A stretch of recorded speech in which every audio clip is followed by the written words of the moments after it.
Karen's laugh was a hyena's cackle, shrill enough to make my teeth ache. She stood on my lawn, salt canister in hand, declaring my yard cursed, like she was some backwoods shaman. The neighborhood had always whispered about Karen, her penchant for meddling, her nose permanently tilted skyward, her belief that she alone held the moral high ground. But this was war. The mowed grass I'd spent years tending was now a patchwork of white, crystalline death, and Karen, all 300 pounds of her, was the grinning executioner. It started innocently enough, or so I thought. My name's Javier, and I'd moved to this quiet cul-de-sac in suburban Ohio to escape the city's noise. My little house, with its emerald lawn and rose bushes, was my sanctuary. Karen lived next door, her house a gaudy shrine to tacky lawn ornaments and perpetual complaints. She'd bang on my door at 7 a.m. to gripe about my dog's barking or the unacceptable height of my mailbox. I'd nod, smile, and retreat, hoping avoidance would keep the peace. But Karen didn't do peace. The trouble began with her ghost theory. A month ago, she'd cornered me at the mailbox, her eyes wild, claiming she'd seen orbs floating over my lawn at night. "Your property's haunted, Javier," she'd said, her voice dripping with certainty. "I'm sensitive to these things. You're endangering the neighborhood." I laughed it off. Ghosts. Really? I figured she'd watched one too many paranormal shows. But Karen wasn't joking. She started leaving handwritten notes in my mailbox, scrawled warnings about cleansing my property.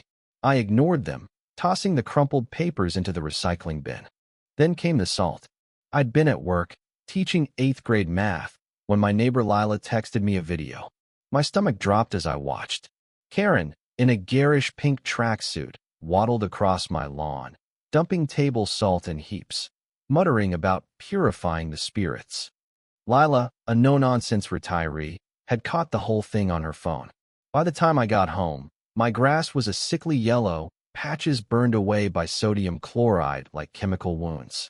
Karen stood there, unapologetic, claiming she'd saved me from supernatural doom. "You should thank me," she sneered, her chins wobbling as she gestured at the carnage. This place was a spiritual cesspool. I was speechless, rage boiling in my chest. Lila, standing beside me, was less restrained. "You're out of your mind, Karen," she shouted. "This is vandalism." Karen scoffed, rolling her eyes. "It's just grass. Grow up." That's when Marcus, another neighbor, joined us, his face dark with fury.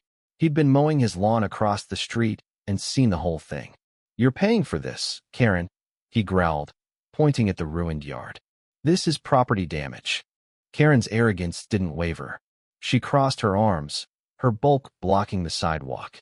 "Prove it," she said, smirking. "It's my word against yours." That's when Lila held up her phone, the video still looping. Karen's face froze, but only for a moment. "That's fake," she snapped. "You edited it." The audacity was breathtaking. I wanted to scream, to shake her until she admitted what she'd done. But I didn't. I took a breath and called the police. Officer Daniels arrived within the hour, a calm, middle-aged man who listened as I explained the situation. Karen, predictably, spun a tale of civic duty, claiming she'd been protecting the neighborhood from dark energies. Daniels wasn't buying it. He watched Lila's video, his expression hardening. "Ma'am," he said to Karen, "this is destruction of property. You're looking at charges." Karen's bravado cracked. Her eyes darted, searching for an escape. "It's just salt," she protested. "It washes away." Daniels shook his head. "Not how it works."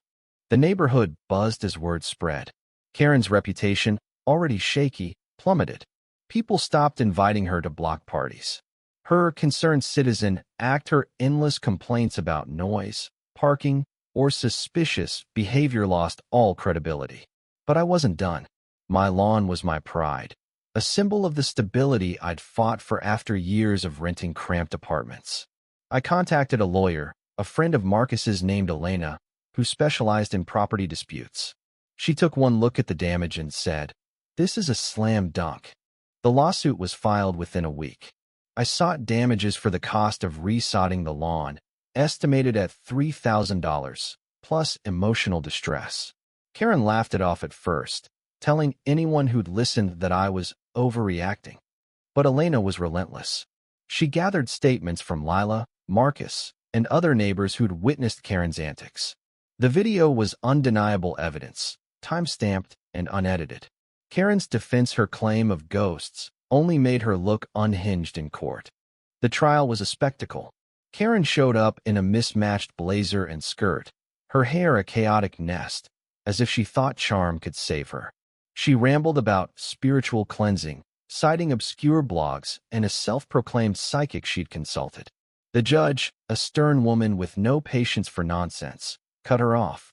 "This isn't about ghosts, Miss Thompson," she said. "It's about you destroying someone else's property." Karen's face reddened, her hands trembling as she realized her act wasn't working. The courtroom drama wasn't just about the lawn. It was about accountability.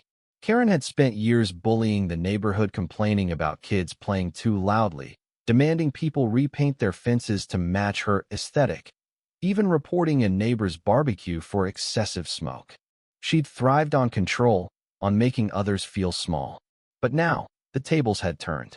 Lila testified about Karen's harassment, how she'd once called the city on Lila's garden for being too colorful.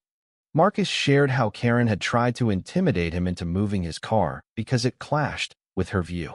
Each story painted a picture of a woman who believed she was above consequence. The verdict came swiftly.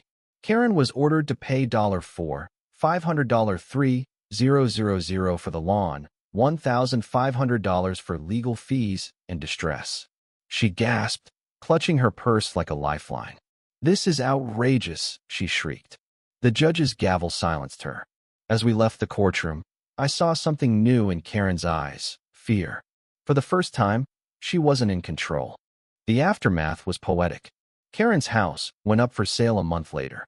Word was, she couldn't afford the fines and the hit to her reputation. Neighbors whispered that she'd moved to a condo downtown, where her complaints about noisy elevators were already making waves. My lawn recovered, thanks to a landscaping crew Elena recommended.